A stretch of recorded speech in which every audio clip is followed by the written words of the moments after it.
So here's another example of a rolling up and rolling out. And this is, I'm trying to remember who this is, but doesn't really matter. It's the spiders. There we go. And I was actually talking to Brian about this. I think this is the trade. But this is a daily chart of the spiders. And right here, they are failing at the top Bollinger Band. They're also failing at a previous resistance level, which is the white line. So I'm looking at this chart, and I believe this was yesterday, wasn't it, Brian? Looking at this chart yesterday, and I said, I want to buy puts on the spiders here, because the last time it failed at the top Bollinger Band, it went to the bottom Bollinger Band. So I was looking at this, and like I said, the last time it hit the top Bollinger Band, which was over here on the left, it went all the way down to the bottom Bollinger Band. So if that's going to happen again, I actually want to take part in that ride.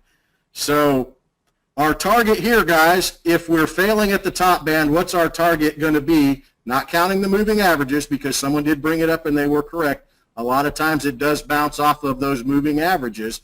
But if we go from top band to bottom band, 202 is the correct answer, 202.94. Now keep in mind that bottom Bollinger Band is going to move every day, but that's what I'm looking at as far as targets, and I just wanted to give you guys another example of what that target is going to be.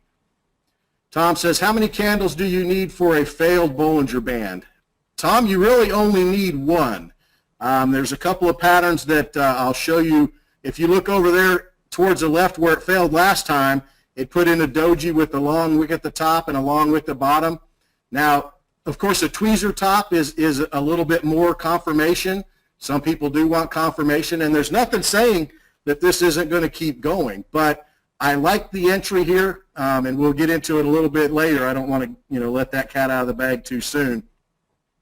But the target was 202. I really like the entry, so I grabbed a few puts on it. And this arrow is just to point out the moving averages. The 5 is in pink, and the 10 moving average is in yellow. So whoever brought that up earlier was absolutely correct. We do have to be mindful of those moving averages.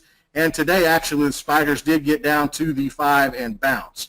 So we do have to be mindful of that, but I did like the setup. So we're zooming in on that chart. So this is just a little small section of it. This is a 5-minute chart of the spiders. And right over here, okay, so that's the 5 moving average that came in off of the previous chart, just so you guys can kind of coordinate it or orient yourself. That 5 moving average is right in here on this chart. So it's that top arrow there, guys, the one that's flashing as we go. So that'll just give you an idea. It was a little bit further away at the time, but I just want you guys to be able to see that. So I've zoomed in here now and gone from a daily chart to a 5-minute chart. So the S&P gapped up. Come on. The S&P gapped up over here and put in a long wick at the top Bollinger Band, Tom. So you can kind of see here what I'm looking at. That long wick tells me that the buyers are kind of running out there. So that was actually the trade entry. So we've already talked about what our entry or what our target was down around 202, 203. So I got in here, buy to open 2 of the 209.50 puts for 50 cents. So how much do we have in this trade, guys? 2 50-cent options equals $100. There we go. Audrey's got it. Gary's got it. So we've got $100 in this trade. Now we've got it. I believe this was probably around a 40 delta, 45 delta. And you see the white line there. That's where it failed last time it got this high. And I kind of leave those on my chart. And again, I'm getting a little bit ahead of myself, and I don't want to do that. But I bought puts here. All those wicks went up to that resistance level up here by that arrow. All those wicks went up to that resistance level, and only 1 or 2 of them stuck their head through it. So I never did actually get stopped out of this trade. So down here, we've got a tweezer bottom close to the bottom Bollinger Band. I would have preferred that it actually got closer or actually hit the band, but it didn't. So when it got down here and did this tweezer bottom, to me that is a reversal signal. and we were close enough at the bottom band that I was happy going bottom band to top band, because I don't need to get every penny out of it, guys. I just want a chunk out of the middle. So at that point there, I was able to sell to close one of those put options for 63 cents. Now, it doesn't sound like a whole lot of money, but, you know, it's 13%. It's easily 10% if you take commissions into account. So I made 10% in, I don't know, 12 candlesticks, 10 candlesticks, whatever it is. So if we look at it in that perspective, it's not a bad deal. And then I moved my stop to break even on the other one. So now I'm in that risk-free trade that you guys all said you liked, and I know that I like. So I cannot lose money on this trade now. If it backs up against me, it's just like that little example we had, it'll throw me out. But it did not break down. It actually continued down and got down here to the bottom Bollinger Band and put in a triple tweezer bottom or even a quadruple. You'll also notice the red line there is actually a 200 exponential moving average. And the reason I'm bringing this up is we're getting more and more reasons for this to be an exit. We've got a tweezer bottom at the bottom Bollinger Band at the 200 simple moving or exponential moving average. So we've got several good reasons that this stock should bounce at this point. And if it bounces at the bottom band, we know it's going to go back to the top band, or it's likely that it will. So there I sold to close my other position at 85 cents. So I spent 100 and I made, what, 35 and 13, 48. So about a 48% return in a couple of hours. And the reason that I'm showing you this, guys, is for the rolling out strategy, and it's not really appropriate in this situation, but I knew I had the class coming up, and so I wanted to do an example, so I did this paper trade just so I could kind of show you what was happening in current real time. So now I have no puts on the spiders, and it does bounce off the Bollinger Band. And again, I want exposure because I did think it was going down. So I waited for the retracement here, and it retraced right back up to the 10 moving average. So do you day trade? So do you do more day trading than overnight trading? David, I don't really make any determination on that. He's asking, do I do more day trading than overnight trading? I let the stock dictate it. If I get stopped out, then I get stopped out. If I can stay in one and my stop is never triggered and I can harvest some profit, I'll stay with it as long as I can. But again, I'm all about, you know, kind of harvesting profit and maintaining my risk-free exposure. So the stock bounces off the bottom Bollinger Band, and someone in class brought it up. You know, sometimes it only goes halfway, and this is the example of where, okay, I thought maybe it's only going to go to the moving average. So at that point, I rolled out to the 208.50 put for 54 cents.